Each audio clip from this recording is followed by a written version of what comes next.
नमस्कार, आप देख रहे हैं कशिश न्यूज और आपके साथ मैं हूं दीपक शर्मा। चुनाव में चर्चा है छात्र युवा की और इस पर सियासत भी खूब हो रही है। चुनावी शोर में नेता मुखर हैं। दावा है छात्रों युवाओं का भविष्य संवारने की, लेकिन भविष्य के सुनहरे सपने संजोए एक छात्र को परीक्षा देकर निकलने पर कैंपस में पीटा गया। उसकी दर्दनाक चीखें सियासी शोर में दबकर मर गई और उसे कैंपस प्लेसमेंट के बजाय कैंपस में मिली मौत। पर छात्रों की बात करने वाले नेता, छात्र राजनीति से सरकार बने नेता के लिए सियासी समर के बीच में बेरहमी से मारे गए छात्र के लिए क्या वक्त नहीं? सवाल तो पूछेंगे। पीयू कैंपस में छात्र की हत्या पर बड़े नेता चुप क्यों हैं? देखिए हुआ क्या। पटना यूनिवर्सिटी में हत्या पर बवाल।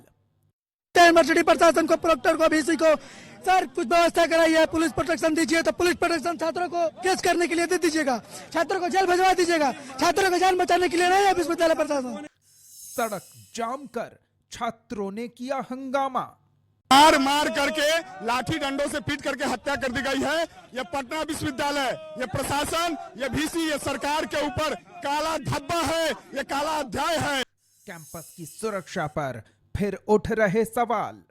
और हम निहत्था था बेचारा, निहत्था पे हमला करके उसको मौत के घाट उतारा गया। हम मारते मारते उसको मार दिया गया। बताइए कहाँ तक सही है? विश्वविद्यालय में कैमरा है, यूनिवर्सिटी प्रशासन को बार बार इसे ऐसे मतलब होते रहता है, हमेशा होते रहता है। छात्र की हत्या पर बड़े नेता चुप क्यों? सवाल तो पूछेंगे। जी हां, वो बड़े नेता जो इसी छात्र राजनीति की उपज हैं, जो अब सरकार कहे जाते हैं, पहले कहे जाते थे, वो सब के सब चुप बैठे हैं और छात्र उग्र हैं कि दो सांत्वना के शब्द नहीं मिल रहे हैं। हत्यारों पर कार्रवाई के खुले आदेश नहीं जारी किए जा रहे हैं। इन सवालों का जवाब हम लेंगे। हमारे साथ कुछ मेहमान जुड़े हुए हैं, उनसे आपका परिचय करा दें। हमारे साथ आरजेडी की ओर से पार्टी का पक्ष रखने के लिए अरुण कुमार जी जुड़े हुए हैं, जेडीयू की ओर से पार्टी का पक्ष रखने के लिए मनीष यादव जी हैं और बीजेपी की ओर से सुमित शशांक जी हैं। सबसे पहले तो मनीष जी, आप ही से शुरू करना चाहेंगे। छात्र आक्रोशित हैं, उग्र हैं, सरकार पर उंगली उठा रहे हैं, क्या कहेंगे? धन्यवाद दीपक जी। देखिए, सबसे पहले तो इस घटना की जितना भी दुख प्रकट किया जाए वो बेहद कम होगा। और मैं भी उसी विश्वविद्यालय का छात्र रहा हूं और उसी कॉलेज, बीएन कॉलेज से हमने भी ग्रेजुएशन किया इकोनॉमिक्स डिपार्टमेंट से। वहीं से मेरी छात्र राजनीति शुरू हुई। मैं भी 3 छात्र संघ का चुनाव वहां देखा हूं। लेकिन जो घटना देखा, सचमुच वो हृदय को एकदम काफ़ी पीड़ादायक है।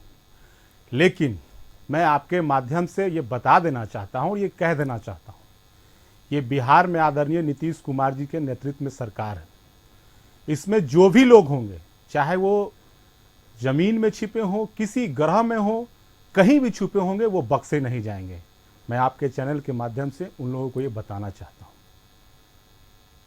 चलिए सुमित जी, आप क्या कहेंगे? इस तरह की घटनाएं सामने आ रही है और कोई खुलकर आवाज़ नहीं उठा रहा है। छात्रों की बात तो सब चुनाव में करते हैं, लेकिन एक छात्र के साथ किस तरह का व्यवहार होता है, वो भी कैंपस के अंदर, ये व्यवस्था का दोष कहेंगे या फिर कुछ और है? देखिए, निश्चित रूप में ये कहीं ना कहीं निंदनीय है और एक स्वस्थ समाज के निर्माण के लिए ये सही नहीं है। छात्रों के बीच में द्वेष, छात्रों के बीच में हिंसा, ये कहीं से भी जायज़ नहीं है। और बिहार के प्रत्येक व्यक्ति को और कहीं ना कहीं छात्रों को इस विषय पर कहीं ना कहीं संज्ञान लेने की आवश्यकता है कि वो किस प्रकार के नैतिक मूल्यों का अनुकरण कर रहे हैं। बिहार में एक छात्र की मृत्यु हो जाती है और ख़ास करके ये आपसी द्वेष और रंजिश के मामले में ये कहीं ना कहीं इन चीज़ों को संज्ञान में लेते हुए, और निश्चित रूप से जिन लोगों ने इस प्रकार की घटना को अंजाम दिया है, वैसे लोगों पर कड़ी से कड़ी कार्रवाई का आश्वासन देता हूं। भारतीय जनता पार्टी और हमारी जो सरकार एनडीए की चल रही है, वो निश्चित रूप से जीरो टॉलरेंस की नीति पर चलती है। और जीरो टॉलरेंस की नीति कहता है कि किसी भी युवा के साथ, किसी भी महिला के साथ और किसी भी बिहार के किसी भी नागरिक के साथ अगर कोई अत्याचार करता है अथवा इस प्रकार की घटना होती है, तो वैसे चीज़ों पे संज्ञान लेते हुए कड़ी से कड़ी कार्रवाई होगी और दोषी जो हैं वो किसी भी कीमत पर बख्शे नहीं जाएंगे।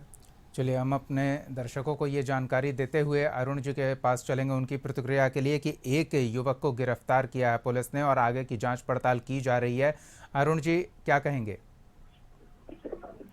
देखिए, दीपक जी, घटना किसी भी तरह की हो, हत्या किसी की घोर निंदनीय है। और कल जो छात्र की हत्या हुई है, निश्चित रूप से इस तरीके से और अपराधियों ने इस घटना को अंजाम दिया है, निश्चित रूप से यह दिल दहलाने वाली घटना हुई। और हम पार्टी के तरफ से संवेदना व्यक्त करते हैं। हमारे नेता आदरणीय तेजस्वी यादव जी ने भी संवेदना व्यक्त किया है। पीड़ित परिवार के साथ हम लोग हैं। हाँ, लेकिन दीपक जी, निश्चित रूप से शासन, प्रशासन और सरकार से तो सवाल होंगे ही। और आप देख रहे हैं, आपने ठीक में कहा, ये पटना यूनिवर्सिटी है और इसी यूनिवर्सिटी छात्र राजनीति से उभरे हुए हमारे बिहार के मुख्यमंत्री, चाहे भारतीय जनता पार्टी के राष्ट्रीय अध्यक्ष नड्डा साहब, चाहे हमारे आदरणीय नेता लालू प्रसाद यादव जी हो। और आज किस तरीके से बिहार की राजधानी पटना है और पटना यूनिवर्सिटी का एक अपना बिहार में स्थान है, और उस पटना यूनिवर्सिटी के कैंपस में दिन दहाड़े बेखौफ अपराधियों द्वारा इस तरह का घटना को अंजाम देना, तो आप समझ सकते हैं बिहार में किस तरह का शासन है। और निश्चित रूप से सुशासन की पोल के रख दी है। और ये पहली ही घटना नहीं है। राजधानी में जिस तरफ आप चले जाइए, वीआईपी जोन इलाका सुरक्षित नहीं है। और खास करके पिछले जो नई सरकार का गठन हुआ है 28 जनवरी को भारतीय जनता पार्टी के साथ मिलकर जब से नितिन जी ने सरकार बनाया है, पूरे बिहार में आपराधिक घटनाएं चरम पर है। आप देखिए, जदयू नेता और वो नितिन जी के करीबी थे सौरभ पटेल जी का हत्या पिछले अप्रैल महीने में हो गया। और ये भी हर्ष कुमार जी बिहार सरकार में मंत्री हैं, अशोक चौधरी जी के बहुत से ही निकटतम थे। उनके पुत्री के लिए भी लगातार उन्होंने प्रचार करने का काम किया था समस्तीपुर में लगातार। और होनहार छात्र था। उसके अब समझिए हौसला अपराधियों का इतना जबरदस्त मनोबल बढ़ा हुआ है और सरकार का सुशासन का इकबाल इस कदर समाप्त हो चुका है कि थोड़ा सा भी पुलिस प्रशासन का डर और भय नाम की कोई चीज नहीं है। और 2-3 घटना एग्जाम्पल यही काफी है। तो मुख्यमंत्री से जुड़ा हुआ व्यक्ति, मंत्री से जुड़ा हुआ व्यक्ति और वीआईपी इलाके में बिहार की राजधानी में सुरक्षित जब नहीं है, तो पूरे बिहार की क्या हालत होगी आप समझ सकते हैं। बख्तियारपुर में आज घटना हुई, रात में दानापुर में 2 लोगों को गोलियों से भून डाला गया। तो लगातार अनवरत 24 घंटे में दर्जनों हत्याएं सिर्फ पटना जिला में हुआ है। और बिल्कुल, उन आपराधिक घटनाएं की कार्रवाई को लेकर क्या कर रही है सरकार, क्या कर रही है पुलिस, ये तो बात की बात है। लेकिन हम जिस घटना की विशेष रूप से बात कर रहे हैं, ये कोई आम घटना नहीं है। ये एक शैक्षणिक संस्थान में की गई दुस्साहसपूर्ण वारदात है कि लाठी डंडे से एक युवक की पीट कर हत्या कर दी जाती है। और राजधानी के शैक्षणिक संस्थान जो विश्वविद्यालय हैं, कॉलेजेस हैं, बम बारूद के लिए पहले से ही बदनाम रहे हैं। मनीष जी, क्या कहेंगे, कैसे छवि सुधरे और चुनाव के समय क्या इस वजह से चुप्पी कि कहीं और छवि पर धब्बा न लग रहा? देखिए, मुझे तो दुख है कि इस प्रकार के घटना पे भी हमारे बड़े भाई राजद के प्रवक्ता राजनीतिकरण कर रहे हैं। मैंने पहले ही बोला कि इस प्रकार के घटना पे राजनीति नहीं होनी चाहिए। हर्ष जी हम सब के छोटे भाई थे और पटना विश्वविद्यालय में इस प्रकार का घटना बेहद दर्ददायक, बहुत पीड़ादायक है। लेकिन मैं आपको बता देना, अरुण जी, मैं वही उसी पे आ रहा हूँ। अरुण जी, मैं उसी पे आ रहा हूँ। अरुण जी, मैं आ रहा हूँ उस पर। आप ये देखिए कि घटना घटने के कितने घंटे के बाद उस घटना को अंजाम देने वाले व्यक्ति को पकड़ा गया। आप इस पे क्यों नहीं बात करते हैं? अगर घटना घटी है तो मैंने पहले ही बोला कि अपराधी कोई भी हो, वो किसी कोने में छिपा हो, उसे ढूंढ के निकाला जाएगा। और आप देख लीजिए, घटना घटने के चंद घंटों में ही एक व्यक्ति पकड़े गए हैं और आगे के जो लोग उसमें शामिल थे उन लोगों को भी तलाशी जारी है। जो भी इस घटना को अंजाम दिए वो बचने वाले नहीं है। मैंने पहले ही बोला कि इस प्रकार के घटना पे राजनीति नहीं होना चाहिए। मैं खुद एक पटना विश्वविद्यालय का विद्यार्थी रहा हूं और खुद मैं छात्र राजनीति से जुड़ा हो रहा हूं। तो मैं बार बार ये कह रहा हूं कि जिस पटना विश्वविद्यालय में वहां जो रिजल्ट, पटना विश्वविद्यालय की एक अलग पहचान है, वहां से लोग आईएएस निकलते हैं, आईपीएस बनते हैं, हर प्रकार के प्रतियोगिता में विद्यार्थी वहां क्रैक करते हैं। गोला बारूद हॉस्टल्स में से उन्हीं जगहों से बरामद होते थे। मनीष जी ये क्यों बोल रहे हैं? नहीं, और ये क्यों कहें कि राजनीति नहीं होनी चाहिए? बिहार की राजनीति का प्रमुख विषय ही बिहार के शैक्षणिक संस्थान हों, ऐसा क्यों नहीं कहें हम? मैं तो वही बात कह रहा हूं ना कि जिस छात्र राजनीति की बात हो रही है, अभी अरुण जी कह रहे थे कि हमारे नेता आदरणीय लालू प्रसाद जी उसी यूनिवर्सिटी से छात्र राजनीति करके निकले हैं। लेकिन दुर्भाग्य देखिए कि जिस यूनिवर्सिटी से आदरणीय लालू प्रसाद जी छात्र राजनीति करके निकलते हैं, मैं बता रहा हूं, मैं उसी पे आगे, अरुण जी मैं आगे आ रहा हूं, अरुण जी हमारी बात सुनी जाए, अरुण जी मैं उसी पे आगे आ रहा हूं, अरुण जी मैं उसी पे आगे आ रहा हूं कि जिस विश्वविद्यालय से आदरणीय लालू प्रसाद जी उस कैंपस से राजनीति करके निकलते हैं, उसी कैंपस में आदरणीय लालू प्रसाद जी जब सत्ता में आते हैं तो छात्र संघ के चुनाव को भंग कर दिया जाता है, छात्र संघ चुनाव को बंद करवा दिया जाता है।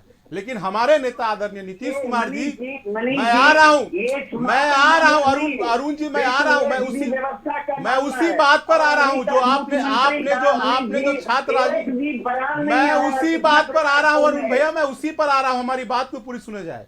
उसी पटना विश्वविद्यालय में आदरणीय नीतीश कुमार जी पुनः 28 से 30 वर्षों से जो छात्र नेता की मांग थे, 2012 में हमारे नेता ने छात्र संघ चुनाव कराया और फिर से जो छात्र राजनीति का जो एक अड्डा था, फिर से वहां छात्र नेता उपजने लगे। तो ये लोग तो जो छात्र राजनीति का अड्डा था उसे तो ये लोग बंद करना चाहते हैं। ये लोग चाहते ही नहीं है कि कैंपस से छात्र नेता निकल के आए। लेकिन जो घटना घटी है, मैं बार बार बोल रहा हूं कि वो दर्दनायक है, दर्द में पीड़ादायक है, और जो भी अपराधी होंगे वो बचेंगे नहीं, वो कहीं भी रहेंगे तो वो बचने वाले नहीं है। और रही बात राजद की, तो राजद के सब लोग को जानते हैं, राजद के शासन काल को भी लोगों ने देखा है कि कैसे दिन में लोग घटना को अंजाम देके और सीएम हाउस में लुक जाते थे और वहां से कैसे अपराधी को बचाया जाता था। कोई भी ऐसा घटना नहीं होगा राजद के शासन काल में कि घटना घटने के अंदर 10 से 12 घंटा के अंदर किसी अपराधी को पकड़ा गया हो। राजद के शासन काल में कोई भी ऐसा घटना नहीं होगा जो कोई भी घटना को अंजाम देता होगा और 12 से 20 घंटा के अंदर किसी अपराधी को पकड़ा जाता हो। उस समय का ऐसा शासन काल था कि घटना को अंजाम देके सीएम हाउस में बैठा जाता था और वहां अपराधी को बचाया जाता था। यहाँ कोई अपराधी बचने वाले नहीं है अरुण जी, यहाँ कोई अपराधी बचने वाले नहीं है। अगर किसी ने, चलिए वो तो हम देखेंगे अपराधी बचने वाले हैं या नहीं, लेकिन कैंपस में इस तरह का दुस्साहस। चलिए सुमित जी, आप क्या कहेंगे? ये जो वारदात हुई है, भीड़ का शक्ल इख्तियार कर कुछ उत्पाती युवा कैंपस में घुस आते हैं और कहें कि एक तरह से मॉब लिंचिंग कर देते हैं हर्ष की, और हर तरफ सन्नाटा पसरा है। लेकिन निश्चित रूप में हमारे भाई हर्ष जी की जो जिस प्रकार से हत्या ये कुछ लोगों के द्वारा, कुछ आपराधिक तत्वों के द्वारा की गई, निश्चित रूप से जैसे ही ये लोग पकड़े जाएंगे पता चलेगा कि ये लोग किस दल से भी जुड़े हुए हैं, ये भी जानकारी लेने की आवश्यकता है। यहाँ पे तो अरुण भाई आरोप लगा रहे हैं, लेकिन कहीं ना कहीं, अरे एक से बढ़कर एक अपराधियों को टिकट देने का काम तो लालू जी ने ही किया ना। एक से बढ़कर एक अपराधियों को 90 का दशक सबने देखा है अरुण भाई, 90 का दशक सबने देखा है। और ये देखिए, ये दिखाता हूँ, ये देखिए, अपराधियों का दल नहीं होता तो ये दिखाता हूँ मैं। 90 का दशक सबने देखा है, 90 का दशक सबने देखा है, और अपराधियों को टिकट देने का काम सुमित जी किया है। वही हालात अगर अब भी बरकरार हैं तो फिर कुछ अगर बदलाव का दावा किया जाता है तो वो दावे ही गलत साबित हो जाएंगे ना। अब पहले भी वो स्थिति है, अब भी वो स्थिति है, फिर बदलाव कहां हुआ? हम इस चर्चा को जारी रखेंगे। फिलहाल समय हो चला एक छोटे से ब्रेक का, जल्द लौटते हैं और छात्र से जुड़े मुद्दे पर, कैंपस से जुड़े मुद्दे पर क्यों नहीं हो राजनीति, ये भी हम पूछेंगे, क्योंकि राजनीति हर चीज पे होनी चाहिए और राजनीतिक दल के नेता हैं वो अगर इस मुद्दे पर बोलेंगे तो कुछ मुखर होकर तो कुछ समाधान तलाशा जाएगा। अगर वहीं चुप्पी साध जाएंगे तो इस तरह के लोगों को और दुस्साहस करने का हौसला मिलेगा। जल्द लौटते हैं, इस चर्चा को जारी रखेंगे, बने रहिए हमारे साथ। ब्रेक के बाद स्वागत है आपका। हम चर्चा को जारी रखेंगे, सीधे अपने मेहमानों के पास चलेंगे। अरुण जी से शुरू करते हैं। अरुण जी, जिस तरह की स्थितियां बन रही है और जिस तरह की प्रतिक्रिया आ रही है, कह रहे हैं राजनीति नहीं होनी चाहिए। आखिर राजनीति क्यों नहीं इस मुद्दे पर होनी चाहिए? क्यों नहीं नेताओं को मुखर होकर बोलना चाहिए? क्या चुनावी व्यस्तता इतनी महत्वपूर्ण है? चुनाव प्रचार देश के युवा, देश के भविष्य से ज़्यादा महत्वपूर्ण है, जिनके हर चुनाव प्रचार के सभा में आप जिक्र करते हैं, आपके नेता जिक्र करते हैं, और सिर्फ आप ही नहीं, सभी दलों के नेता जिक्र करते हैं। बिल्कुल दीपक जी, यह तो भारतीय जनता पार्टी को जवाब देना चाहिए। हर बात पर 90 के दशक का बात करेंगे, जो कि वह गरीबों की सरकार थी, सामाजिक न्याय की सरकार थी। अरे किस और चीज की आज सरकार थी? यहाँ पूरा बिहार पे होता है। कार्य किया है उनसे। अरे गरीबों के बारे में कोई योजना भी तो बता दीजिए। गरीबों के लिए काम गरीबों के सरकार थी, गरीबों के सरकार के कुछ योजना भी तो बताइए। कौन से कार्य हुए गरीबों के लिए?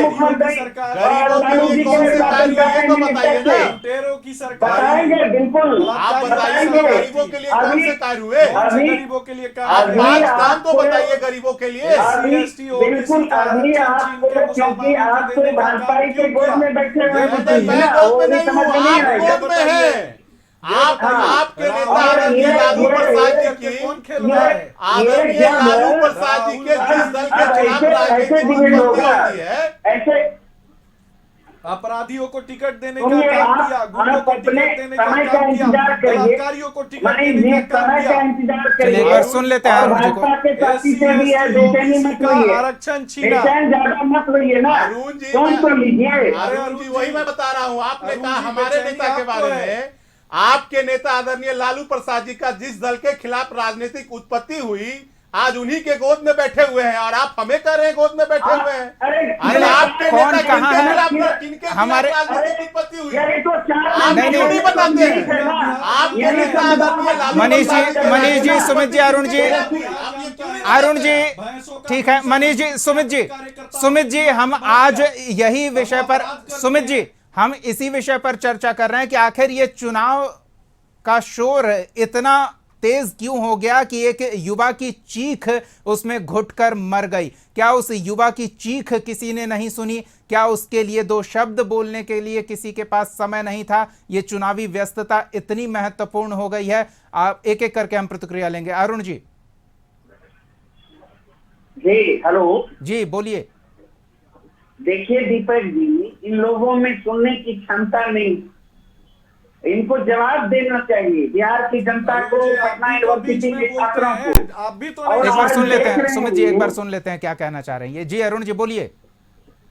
दीपक जी, जब छात्र न्याय की मांग को लेकर कारगिल चौक पर उतरे, तो किस तरह से बेरहमी के साथ भारतीय जनता पार्टी और जदयू के इशारे पर पुलिस प्रशासन ने खदेड़ कर पीटने का काम किया। अच्छी घटना है हत्या, अपहरण, ये लूट है। के ये देखिए कांड में चिल्लाना घुसाने काम का है काम इसका। किसने किया है? इसका जो है, अपराध इनके पास मंडली में कुछ नहीं है। शामिल सुनिए करने का इसको। काम किसने किया है? ये बताइएगा। आप जवाब ले लीजिए इन्हीं से दीपक जी, मैं तो ऐसा डायरेक्ट पसंद नहीं करता। नहीं, क्या आप तो बीच में खुद बोले जाते हैं अरुण भाई, और बिल्कुल आप समझ नहीं रहे हैं जिस तरीके से समाज का निर्माण हो रहा है, उसमें आप किस प्रकार के लोगों के साथ खड़े दिखाई देते हैं? लेकिन अपराधियों के साथ एक सेकंड अरुण जी, सुमित जी, बदलाव का दावा तो आप कर रहे हैं ना? नहीं, अपराधियों के साथ खड़े सुमित दिखाई देते हैं। जी, बदलाव का दावा तो आपकी ओर से किया जा रहा है कि 17 सालों में जो पहले था उसे बदल दिया गया है, अब हम बेहतर हो गए हैं। तो क्या ये बेहतर है? देखिए वही तो मैं पूछना चाहता हूं ना दीपक जी, कि आज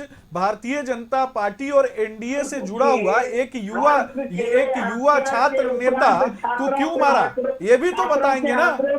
और जो मारने वाले लोग हैं वो किस पार्टी से जुड़े हुए हैं, ये भी तो बताएंगे ना। ये किस प्रकार के लोगों का समर्थन करते हैं, किस प्रकार के समाज के निर्माण का काम करते हैं। चलिए एक बार मनीष जी की भी प्रतिक्रिया ले लेते हैं। प्रकार के चारित्रिक दोषों ठीक है सुमित जी, एक बार आ रहे हैं अरुण जी आपके पास आ रहे हैं, पर्याप्त समय लेकर आएंगे। मनीष जी, जब आप बीच में बदलाव का दावा कर रहे हैं, जब आप कह रहे हैं कि जो आज हुआ वो तब हुआ करता था, तो फिर ये बदलाव क्या हुआ? देखिए मैं आपको पहले भी बोला हूं, देखिए बदलाव ये है कि आज बिहार में कोई घटनाएं घटी है, घटनाएं जो घटना पहले जो अपराध का बिहार में नंबर 1 पे हुआ करता था, जो बिहार को जंगल राज से अरे अरुण भैया आप बोलने दीजिए, आप अभी आप बोले तो हम नहीं बोले थे, आप बोलने दीजिए अरुण भैया, एक बार अब हमारी बात भी सुना जाए। आप जब बोले तो हमने नहीं बोला, आप बोले मेरी बात भी सुना जाए, आप मेरी बात भी सुनिए, आप मेरी बात भी सुनिए। जिस बिहार को पहले जंगल राज से जाना जाता था, बिहार में अपराध से जाना जाता था, अपहरण से जाना जाता, उस बिहार को हमने बदला है। पहले यहाँ के लोग यहाँ से डॉक्टर पलायन अब मॉब लिंचिंग हो रहा है, मॉब लिंचिंग हो रहा है मनीष जी, पलायन कर रहे थे, कोई बिहार में आना नहीं चाहता। मनीष जी अब कैंपस में घुस के मॉब लिंचिंग कर दिया जा रहा है। बिहार का स्वरूप बदला है, बिहार में शांति व्यवस्था कायम है, लेकिन फिर भी अगर कोई घटनाएं घटी है तो मैं पहले भी बोला हूं कि वो किसी कोना में छिपा रहेगा, वो बचेगा नहीं। और घटना घटने के चंद घंटों में कुछ लोग, एक दो लोग पकड़े भी गए, वो तो पुलिस कार्रवाई करेगी और किस गति से कार्रवाई करेगी उस पर हमारी नजर होगी, लेकिन सब चुप्पी क्यों, ये सन्नाटा क्यों? एक युवा की चीखें घुट घुट कर मर गई चुनावी शोर में। कोई चुप नहीं है, पूरी सरकार प्रशासन काम कर रही है। अगर चुप रहते तो कैसे चंद घंटों में अपराधी पकड़ा जाता? चुप कौन है? कोई, हमारी सरकार और प्रशासन पूरा एकदम मुस्तैद है। और कोई भी अपराधी हो, मैं बार बार कह रहा हूं, कोई भी हो और किसी कोना में छिपा हो, ये राजद का शासन काल का सरकार नहीं है, ये आदरणीय नीतीश कुमार जी के नेतृत्व वाली सरकार है। यहाँ किसी कोना में अपराधी होगा वो बचने वाला नहीं है। अरुण जी आपकी प्रतिक्रिया। 90 का दौर बिहार नहीं है। चलिए मनीष जी अब एक बार सुन लेते हैं। दीपक जी, अभी तक मुख्यमंत्री का एक लाइन संवेदना नहीं आया, जबकि जदयू के लिए दिन रात मेहनत करके हर काम करने का काम किया। सौरभ पटेल जदयू का कार्यकर्ता मारा गया, आज तक एक लाइन संवेदना व्यक्त नहीं किया गया। भारतीय जनता पार्टी का कार्यकर्ता को गोली से भून दिया गया पिछले दिनों भोजपुर में। तो ये लोग इस मुंह से बोलते हैं सुशासन की बात, और ये भारतीय जनता पार्टी को तो थोड़ा सा भी और शर्म नहीं आता। वो किस दल से जुड़े हुए हैं इसकी भी जांच होगी, और किसी को, कोई भी अपराधी हो, किसी भी दल से जुड़ा हुआ हो, उसको भारतीय जनता पार्टी और एनडीए का नेतृत्व छोड़ेगा नहीं, इस बात को याद रखिएगा। अरुण भाई आप कितना भी अपराधियों की वकालत कर लीजिए, अपराधियों की कितनी भी वकालत कर लीजिए, इतना तो तय अपराधियों की कोई वकालत नहीं कर रहा है, अपराधियों को जेल जाना पड़ेगा, यही उनका अंजाम होना चाहिए। अपराधियों को जेल जाना ठीक है, बहुत बहुत धन्यवाद मनीष यादव जी, सुमित शशांक जी और अरुण कुमार जी अपना समय देने के लिए, इस चर्चा में शामिल होने के लिए। हम इतना ही उम्मीद करते हैं कि इस गंभीर मुद्दे को चुनावी शोर में दबना नहीं चाहिए, बल्कि अगर कहते हैं जो लोग की राजनीति नहीं करनी चाहिए, हम ये मानते हैं कि इस तरह के मुद्दे पर जिसमें छात्रों का हित जुड़ा हुआ है, छात्रों का जीवन जुड़ा हुआ है, उनका भविष्य जुड़ा हुआ है, शैक्षणिक व्यवस्था, कैंपस में किस तरह के व्यवहार हो, उससे जुड़ी व्यवस्था, इस पर खुलकर राजनीति होनी चाहिए, मंथन होना चाहिए, चर्चा होनी चाहिए, और ये जो बदहाली का आलम है वो दूर होना चाहिए। अगले एपिसोड में एक और सवाल के साथ हम फिर मौजूद रहेंगे, तब तक के लिए देखते रहिए कशिश न्यूज़।